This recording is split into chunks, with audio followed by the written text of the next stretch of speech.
Bonjour Lucie. Bonjour Mélanie. Alors Lucie, toi, t'as déjà fait Noël toute seule plusieurs fois. Oui, tout à fait. Dans quelles circonstances? Dans des circonstances de voyage à chaque fois. J'ai dû fêter Noël 5 fois, je crois, seule. Ah ouais. Je crois, ouais. La première fois, t'avais quel âge? La première fois, j'avais 19 ans. J'étais étudiante en Suède. Ah ouais. Ouais, ouais. Et donc ça s'est déroulé comment en fait? T'étais donc bon, on en parlera plus tard, mais donc t'es nomade. Mhm, Tu voyages beaucoup, tout beaucoup, à fait. beaucoup. Et du coup, ton meilleur souvenir de Noël seul? Mon meilleur souvenir de Noël seul, c'était le deuxième. J'étais au début de mon tour du monde et j'étais en plein milieu de l'Antarctique, en fait, en croisière en Antarctique, donc complètement déconnectée du monde. Et on a passé 2 jours absolument incroyables à la découverte des manchots, des baleines, des icebergs, comme tu peux imaginer. Donc c'était tellement surréel. Et en même temps, j'étais avec un groupe d'amis que j'avais rencontrés sur le bateau, que j'en garde un souvenir fabuleux. Et après que ça aurait été Noël ou mon anniversaire ou quoi que ce soit, ça aurait été la même chose, bien sûr. Vous avez pas sorti les bougies, faire... On a sorti les bonnets de Noël, donc j'avais un bonnet de Père Noël pour les photos, et on a fait un repas sympa, un peu plus évolué ce soir-là. Donc ça se trouve, on peut trouver des croisières, des voyages où il se passe... Parce que moi j'ai regardé sur l'UCPA par exemple, pour faire l'article du blog, et il n'y a rien, il n'y a aucun séjour de proposé Ah, c'est intéressant à Noël. ça. Ouais, ouais.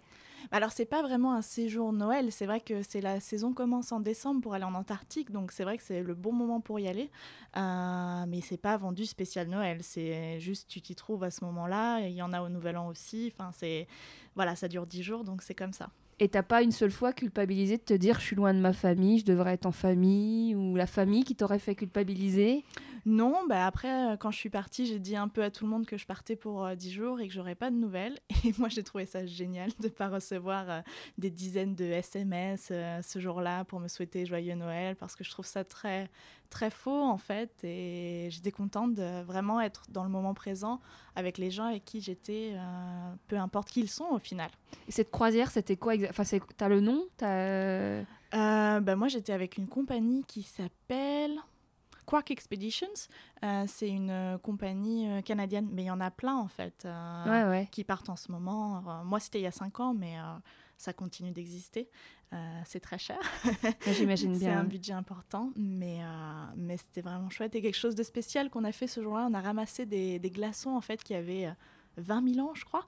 Enfin, on a ramassé un gros morceau d'iceberg qu'on a mis dans nos cocktails, donc c'était sympa.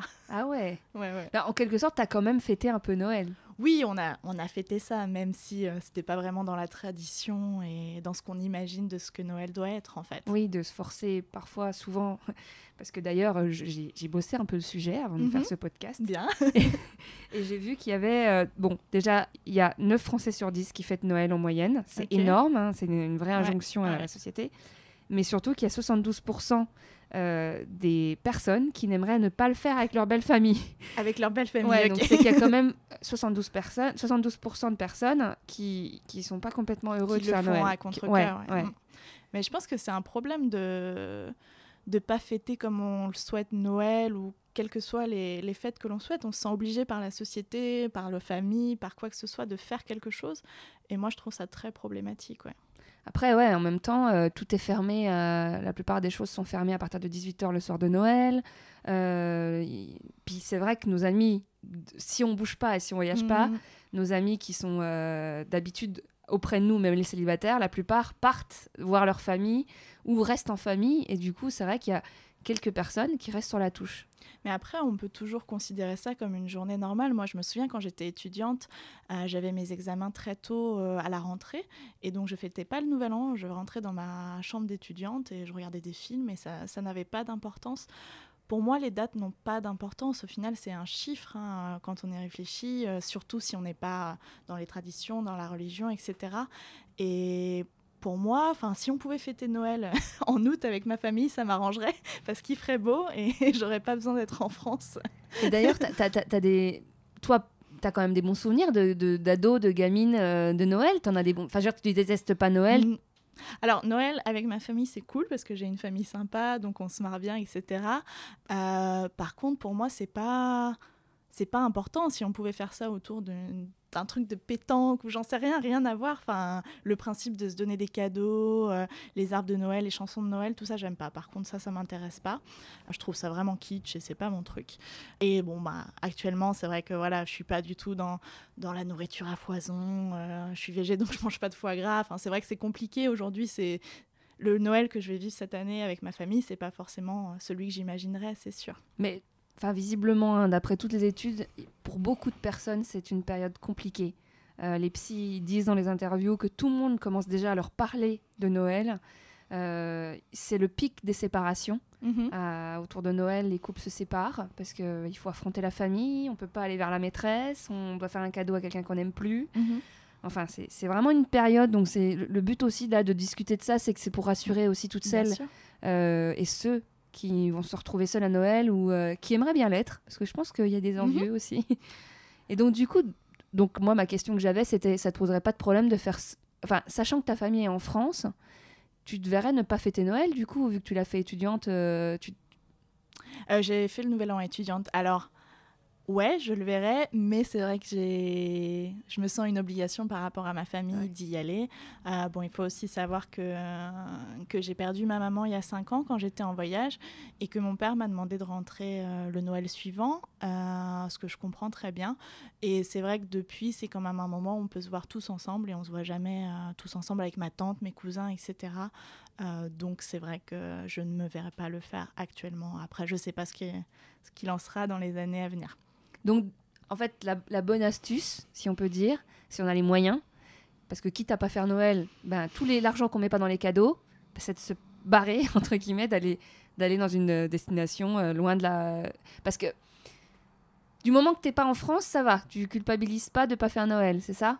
Ouais, tout à fait. Ouais. Après, voilà, c'est trop cher pour rentrer. Ma famille va pas forcément toute venir. Donc, non, il n'y a aucune culpabilité quand je suis loin, c'est sûr. Et donc, si tu devais recommander une destination ou des destinations, pas trop, on va rester raisonnable au niveau de la distance et du... Mais on va rester sur l'Europe ou pas loin. Hein. Parce que j'ai l'impression quand même qu'il y a des pays qui fêtent beaucoup Noël. Les pays scandinaves, je crois qu'ils sont... Non ? Ouais, mais c'est un Noël différent. Donc moi, mon premier Noël seul était en Suède, à Stockholm. En fait, je suis partie dans une auberge de jeunesse. J'ai réservé un lit en auberge de jeunesse. Je connaissais personne. Je suis allée fêter Noël à Stockholm. Et en fait, c'est très différent, Noël à Stockholm. Ils passent l'après-midi en famille. Et le soir, les jeunes sortent en boîte, en fait. Donc, au final, on peut participer à la fête. Alors moi, je tiens à préciser qu'il vient... à force les gens vont le savoir, mais qui viennent d'un milieu rural, après chaque repas de Noël, plus jeune, on partait en boîte. C'est vrai ? Oui. Ok, pour moi c'est tellement bizarre. Ah si. Je pense qu'il y a beaucoup de Français qui font ça, hein, parce que les parents vont se coucher tôt, et du coup il y en a qui vont faire la fête, parce qu'ils bossent pas le lendemain. Moi se coucher pas tôt. Du coup on fait la fête. Ou même s'ils se couchent peut-être pas tôt, j'en sais rien. Après, s'il y a quelqu'un pour conduire... Parce qu'il y a aussi cette histoire-là en province. Mais voilà, moi, en tout cas, ça me parle parce que je me suis déjà retrouvée les soirs de Noël à faire la fête en boîte, mais entre frères et sœurs ou avec les cousins. Mais j'avais trouvé ça très chouette en Suède. Après, moi, j'ai fait que Noël très loin, en fait. J'ai fait 2 fois en Patagonie, une fois en Antarctique. Et en Patagonie, ça se passait comment ? Les gens fêtent pas Noël ? Alors en Argentine, donc c'était en Patagonie, Argentine. Ils sont pas trop Noël non plus, donc j'ai fait une demande sur Couchsurfing pour aller dîner avec quelqu'un en fait. Donc ils m'ont invité dans la famille, on a dîné ensemble. Et après il se passe rien en fait le soir où on va voir les voisins. Enfin c'est assez bon enfant, c'est tranquille et il y a pas les jingle bells partout. Enfin c'est beaucoup plus calme. Et j'ai fêté Noël à Tokyo aussi. Avec des amis. Alors là évidemment Noël c'est pas du tout dans la culture. Non, mais c'est la fête des couples en fait. Donc les couples vont se retrouver ensemble pour fêter Noël. Donc si tu vas dans un bar, il va y avoir plein de couples. Mais nous, on a trouvé des bars pour sortir. On a été dans un bar à salsa et c'était très bien. Mais aussi. ils fêtent parce que c'est Noël en Occident ou juste parce que chez eux, c'est la fête des couples comme la Saint-Valentin ? Non, c'est parce que c'est Noël en Occident. Du coup, ils en ont transformé ça en... Voilà. Sinon, je crois que les familles vont à KFC ou alors ça, c'est pour le Nouvel An. Je sais plus. Enfin, oui, il y a un de ces trucs comme ça. Il y a une tradition d'aller à KFC. Ça doit être Noël, je crois. Oui. Je ne sais pas. Je ne sais plus. Parce que le Nouvel An, ça va être associé au temple. Donc là, il y a plus de tradition. Et donc, tu m'as dit l'autre fois qu'en Norvège, En Suède? En Suède, pardon. T'as fait une rencontre, enfin t'étais avec quelqu'un, une seule personne dans l'auberge? 2 personnes. Deux en fait. personnes. Mais en fait, je crois que c'était mon premier dortoir, ma première auberge de jeunesse. J'ai réservé un lit dans un dortoir de 17 en espérant rencontrer des gens. Et quand je suis arrivée, il n'y avait personne. Et ils sont arrivés, 2 Mexicains, ils sont arrivés dans la journée en fait. Donc on a cuisiné un petit repas ensemble, spaghetti bolognaise, ils ont acheté des bières, c'était vraiment... Les Mexicains font pas Noël? Si, mais Ouais. on était des étudiants sans le sou, Oui, non, en mais- auberge, voilà. C'était pour, Et puis eux, ils étaient loin. Enfin, le problème, en fait, c'est quand tu es étudiant à l'étranger, les Européens rentrent chez eux.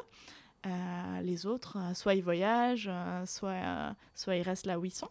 Et eux, ils étaient étudiants dans le nord de la Suède, donc ils étaient venus comme moi en voyage à Stockholm. Et donc on a passé Noël ensemble, en fait. Et c'était super. T'es resté en contact avec eux?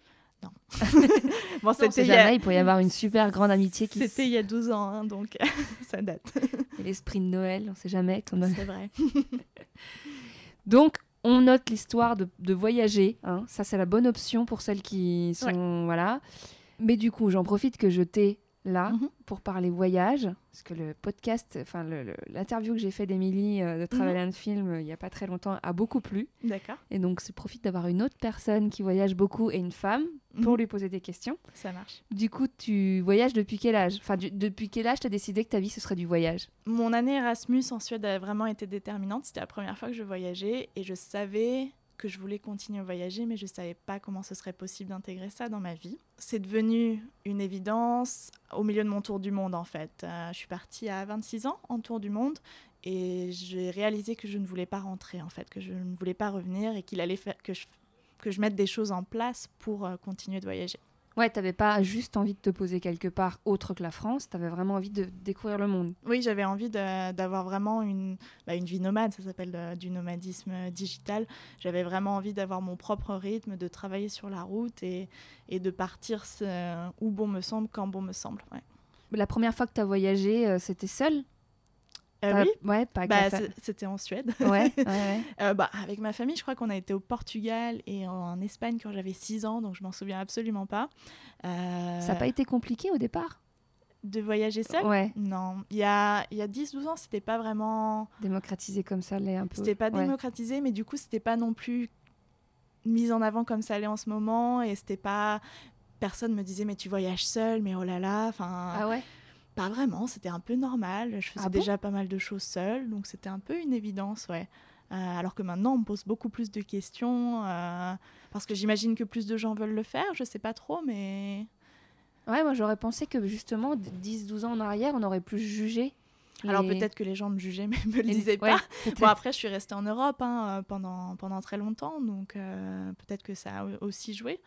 Et pour celles qui flippent de voyager seules, qui n'arrivent pas à sauter le pas ou qui se disent mais je sais pas comment elles font, je pourrais pas rester toute seule dans un pays comme ça. Ça dépend en fait pourquoi elles peuvent pas rester seules en fait, parce qu'il y a plein de raisons d'avoir peur du voyage en solo, donc c'est difficile de donner une seule réponse.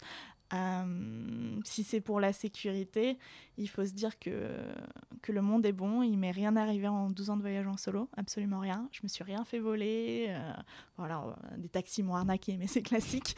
On se fait parfois arnaquer à Paris aussi. Pour la sécurité, je veux dire, il m'arrive de moins bien me sentir à Paris qu'au bout du monde, donc niveau sécurité. Ah ouais. Donc je pense qu'il faut relativiser et se dire que le danger n'est pas forcément là où on l'attend et que nous, en tant que femmes, on est capable de bien plus que l'on pense l'être. Et parce qu'on intériorise beaucoup de choses, on intériorise que la société nous dit de ne pas faire certaines choses. Et je pense qu'on est toutes capables de faire beaucoup plus qu'on le pense. Et si vraiment on continue d'avoir peur, des petits cours de self-défense, c'est pas mal. Pour se donner confiance en soi. Bon, moi, je suis ceinture noire de karaté, donc ça m'aide beaucoup à pas avoir peur dans certaines situations, à gérer des choses. Mais je pense que ça aide vraiment beaucoup de faire du self-défense, ouais. Et pour ceux qui connaissent pas trop, parce que moi, de vous connaître toutes ces voyageuses, là, je connais beaucoup de voyageuses, vous gérez comment ce but? Parce que je vois que vous n'êtes pas toutes égale sur le niveau du budget, parce qu'en fait alors moi j'en entends beaucoup dire ouais mais moi j'ai pas les moyens, j'ai pas les moyens, et j'ai l'impression qu'en fait quand on veut vraiment On peut. C'est bizarre, hein. Ouais, c'est un peu mon mantra. Donc toi, au départ, comment t'as fait et maintenant, comment tu fais? Ouais, donc moi je viens d'un milieu modeste, donc j'ai fait comme tout pour mes études, j'ai financé moi-même, j'ai demandé des bourses pour partir par exemple en Suède, j'avais une bourse, j'ai fait un prêt, donc je m'en suis sortie comme ça pendant des années. Et quand je suis partie en tour du monde, j'ai économisé. En fait, j'avais un boulot pas très bien payé à Londres, dans une des villes les plus chères du monde. J'ai économisé 20 000 euros en 3 ans, donc c'est tout à fait possible. J'ai juste arrêté d'acheter des trucs, j'ai arrêté de boire, enfin, il y a différentes manières. Donc j'ai tout claqué en 15 mois de voyage. Et à partir de maintenant, je travaille sur la route, en fait. Donc moi, je suis traductrice, je suis blogueuse, je suis community manager, donc j'ai différentes missions. Et je tends à voyager pas cher, donc ça veut dire autostop, couchsurfing, ça veut dire garder des chats en l'échange du logement. Oui, ça c'est ta spécificité. Ouais. Ça veut dire plein de choses en fait. Mais ouais, bon, vous retrouverez tout sur son site, il y a beaucoup blog. de choses. Moi, j'ai pas l'URL exact, donc voyageetvagabondage.com voilà. Avec S à voyage. Mais je les mettrai dans le lien de l'article et de la description de la vidéo et de tout. Voilà, bref. Il y aura les liens partout, il faut qu'il y ait les liens. Alors, il y a une question que j'avais posée aussi également à Émilie, c'est par rapport à l'avenir. Oui. Sur le fait que j'ai l'impression quand même que la plupart des voyageuses, elles n'ont pas... Comme c'est compliqué de construire une vie de famille, d'avoir des enfants, toi, tu dirais quoi à ce sujet? C'est compliqué? Est-ce qu'on est forcément obligé de faire un choix? Est-ce que c'est pas possible de concilier les deux? Mais donne ton avis à toi. Alors moi personnellement, j'essaye de pas trop vivre dans l'avenir et de pas essayer de contrôler mon futur et de me dire je vais avoir telle vie. Enfin, pour moi, c'est inenvisageable de savoir comment sera ma vie dans 5 ans, dans 10 ans. Oui, donc t'es dans le moment présent. Je suis dans le moment présent. Après, mon cas est particulier parce que moi, je ne veux pas d'enfant. Je le sais depuis 20 ans maintenant, presque. Donc ça s'y prête bien. C'est une situation qui s'y prête bien. Tout à fait. Et être en couple n'est pas mon but prioritaire dans la vie. Ça a été le voyage, en fait. Donc oui, ça a été un choix parce que c'est compliqué, clairement. Un voyage, c'est compliqué. Ou à deux. Par exemple, c'est ce que disait Émilie, qu'elle aimerait pas... son bonheur est plus important que le reste et que du coup, ça peut arriver que tu croises quelqu'un et que vous fassiez un bout de chemin ensemble. Moi, ça me gênerait pas, ça. Bon, je l'ai fait, mais je l'ai fait avec des voyageurs, en fait. Et je pense que ce serait plus simple de le faire avec quelqu'un qui travaille sur la route comme moi, un nomade, parce qu'on n'a pas le même rythme. Mais t'es pas contre l'idée? Je suis pas contre l'idée, mais franchement, dans ce que je vois autour de moi, ça n'arrive pas. En général, les gens partent à deux déjà. Ils étaient en couple quand ils ont décidé de voyager. C'est très rare quand même les histoires d'amour sur la route. Il y en a, mais c'est un peu l'image romantique. Et ouais, moi je trouve ça assez rare. Ouais. Bon, on a un bel exemple dans le film d'Ecoflog Génération Tour du Monde. Ouais. Il y a un exemple d'une fille qui rencontre sur place. C'est vrai. La voyageuse seule d'ailleurs à la base. Mais bon, j'ai spoilé la fin. Oups. Non, c'est vrai, c'est possible. Après voilà. Faut pas se dire que ce mode de vie est pour toujours, j'en ai aucune idée et je pense que c'est ça intéressant dans la vie aussi, on vit par étapes, on vit des moments différents et faut aussi un peu se laisser porter et voir. De toute façon, c'est la clé du bonheur, il semblerait, hein. Le moment présent est la clé du bonheur. Donc après, c'est vrai que il y a toujours ce juste milieu à trouver. Il faut trouver un équilibre parce que à vivre quand dans le moment présent, on arrête de travailler et on va tous nager dans des lacs, dans les montagnes pour vivre le moment présent. Donc je pense qu'il faut aussi trouver un équilibre, comme tu dis. Mais d'ailleurs, on a oublié d'en parler tout à l'heure, mais t'as fait des études, toi. T'as des études qui te permettraient d'avoir un bon poste en région parisienne, par exemple. Tout à fait. Ouais, moi, j'ai fait Sciences Po à Rennes et après un Master 2 d'édition. Oui, donc pour tous ceux qui ont des clichés de gens qui disent ouais, c'est des gens qui cherchent, qui trouvent pas de boulot, qui veulent profiter de la société, pas du tout. Non, c'est juste, j'ai fait un choix de vie différent. Mes études ont été très intéressantes, mais je me suis rendu compte que c'est pas ce que je voulais dans la vie et j'ai décidé de changer ça en fait. Alors c'est pas forcément facile quand on a payé ses études, qu'on s'est lancé là-dedans, on se dit qu'il faut continuer, mais c'est aussi un choix vers le bonheur comme tu dis, il faut aussi être en accord avec soi-même. Là concrètement tu te reverrais pas dans les années qui viennent reprendre un job en CDI ou en CDD Non, même si j'arrête de voyager, je ne veux pas retourner dans un bureau en fait. J'aime être indépendante, vraiment, je m'épanouis vraiment à créer différents projets, à faire plein de choses différentes et je pense pas pouvoir retrouver ça dans un boulot normal. Hein. Ouais. Après, il y a des boulots où on se déplace, mais on est toujours dépendant d'un patron et de quelqu'un. Oui, parce que c'est ça aussi qui est intéressant, c'est de travailler pour soi, mener des projets passion. Et moi, j'avais beaucoup de mal à travailler pour quelqu'un d'autre, en fait, et dans un métier qui, au final, bon, ça avait du sens, mais pour moi, ça n'avait pas un sens assez profond. Ouais. Et donc, pour en revenir au sujet de départ, qui est quand même le sujet de Noël. Oui.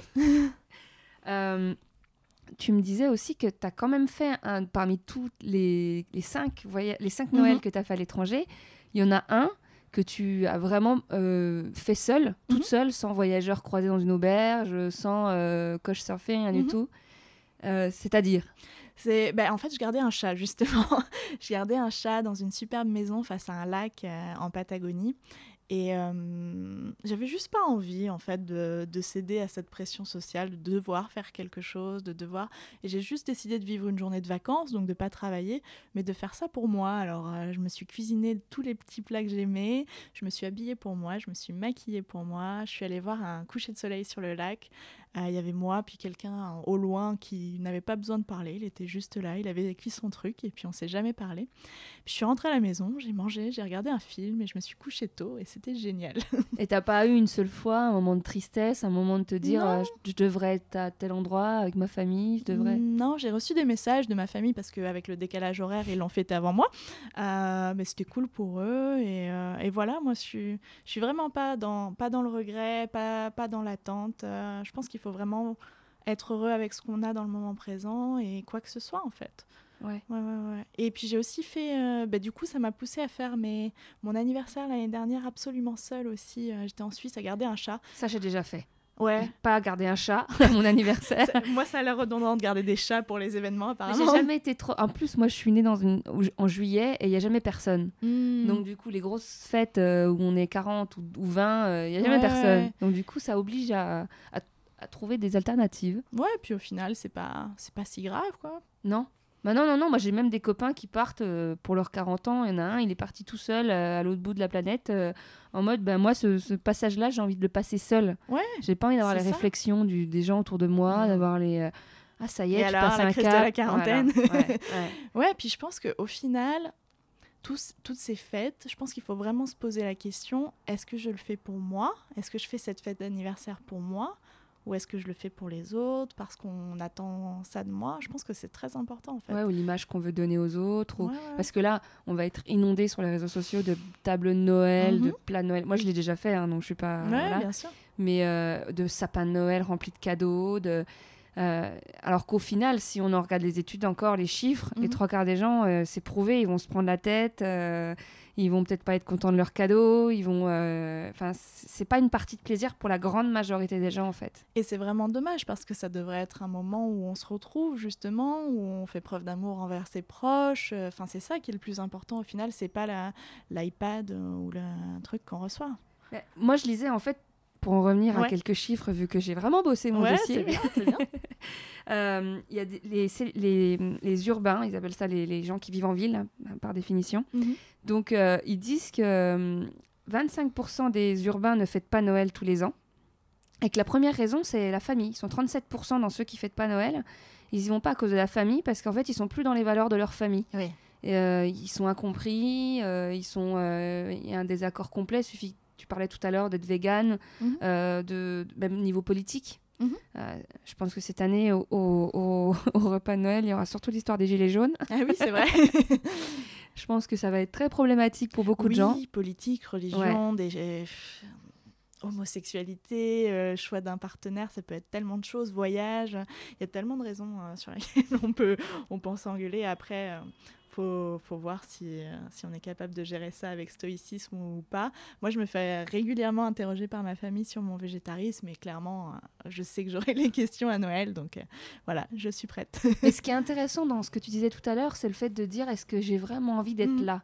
Parce qu'entre les injonctions de la société, entre les devoirs qu'on se donne, alors que s'il y a bien une chose qui est cool quand on est célibataire, c'est qu'on n'a pas d'obligation avec les enfants, avec le mec, parce qu'il suffit qu'on rencontre quelqu'un et sa famille est à fond dans Noël et pas nous, et tout de suite ça devient douloureux. Bien sûr. Mais c'est vrai que ce truc-là, c'est quelque chose qui revient souvent quand je parle avec d'autres femmes et même des hommes, c'est de réussir à s'écouter vraiment et de savoir moi, là, maintenant, qu'est-ce que j'ai veux envie et qu'est-ce que je veux.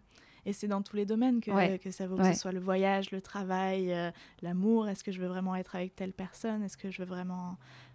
C'est dans tout, en fait, qu'il faut qu'on apprenne à plus s'écouter. Et je trouve que ça rejoint cette histoire de voyager seul, d'avoir peur de s'ennuyer. Oui. Parce qu'il y a beaucoup de gens, moi, c'est ce qu'ils me disent, mais qu'est-ce que tu veux? Je ne saurais pas quoi faire, je suis toute seule. Et je trouve que ça rejoint... Enfin, je ne sais pas ce que tu en penses. Oui, non, complètement. Et... Bon, alors moi, je me suis jamais vraiment ennuyée. Je trouve qu'il y a tellement de choses à faire, et encore plus en voyage, parce qu'il y a tellement de choses à voir, ne serait-ce que faire du people watching, en fait, de regarder les gens dans la rue. Déjà, on est occupé.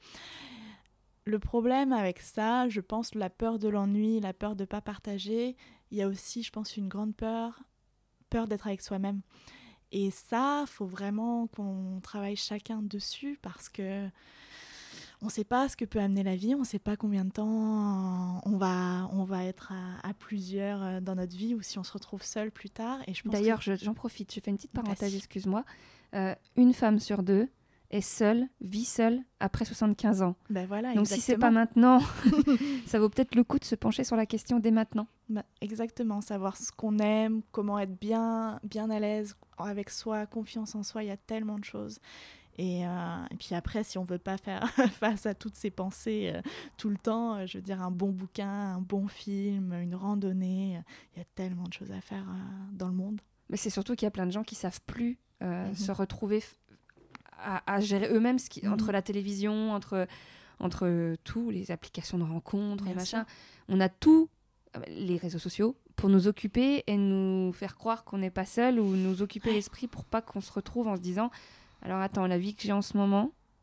Mais ça, c'est un gros problème. Moi, je commence de plus en plus à déconnecter, et ça me fait un bien fou, en fait. J'étais très Netflix, séries et compagnie pour passer le temps le soir. Et maintenant, j'arrête les écrans le soir, je bouquine, et je me sens tellement mieux, en fait. Et bon, c'est toujours la petite action difficile à faire, de couper le téléphone, de le mettre en mode avion. Mais au final, quand on le fait, ça change tout, quoi. Il y avait le podcasteur de Nouvelle École qui avait acheté une boîte. Apparemment, tu peux programmer une durée. Ouais. Et en fait, tu mets ce que tu veux dedans, des clés de bagnole ou tes clopes. ou ton... Mais lui, il mettait son smartphone. Okay. Enfin, il le met toujours, je crois. Et donc, tu le verrouilles ton smartphone pendant 3, 4, 5 heures, pendant 6 heures, en mode, bon, là, je vais me concentrer sur mon taf, je touche pas à mon smartphone pendant 6 heures. Il y a plein de trucs après, de toute façon, pour les gens qui ont du mal à passer ce cap, il y a plein de trucs. Couper Facebook pendant qu'on travaille, il y a des logiciels, des extensions pour faire ça aussi. Ouais. Du coup, pour retrouver du sens un peu à sa vie, pour reprendre un peu, faire des choses qui sont un peu bons pour nous plutôt que de déprimer devant Netflix.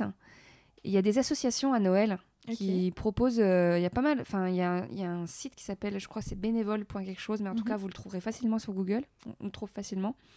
Et en fait il y a par exemple l'association des petits frères des pauvres qui propose à des bénévoles d'aller rendre visite à des personnes âgées pour leur déposer soit un petit repas de l'association, soit un petit cadeau, mais leur rendre visite le soir de Noël. C'est super. Ouais, et donc du coup il y a... Enfin, franchement, alors soit il y a des gens qui s'en foutent de Noël, je vous le souhaite, franchement. Donc là, pour le coup, je leur conseille de rester chez eux, de se faire plaisir, de même rester en mode cocooning, masque sur le visage, avec une bouillotte. Et sinon, il y a plein d'autres opportunités. Après, il y a aussi le site ovs-on-va-sortir.com. Ouais. On peut aussi aller voir... Il y aura sûrement des gens qui vont proposer des choses à faire ce soir-là. Et même sur Couchsurfing, si vous aimez parler avec des étrangers, je suis sûre qu'il y aura des soirées dans votre ville avec des étrangers qui ne savent pas quoi faire, justement, où vous pouvez même peut-être inviter un étranger à venir partager un repas chez vous, pourquoi pas. D'ailleurs, Émilie parlait de Couchsurfing pour les événements partout dans le monde quand on est seul. Complètement. Et voilà, et sinon, peut-être que si vous sortez... Je pense quand même qu'à Paris, dans les grandes villes, il y aura au moins un bar ou deux d'ouvert, minimum. Ouais.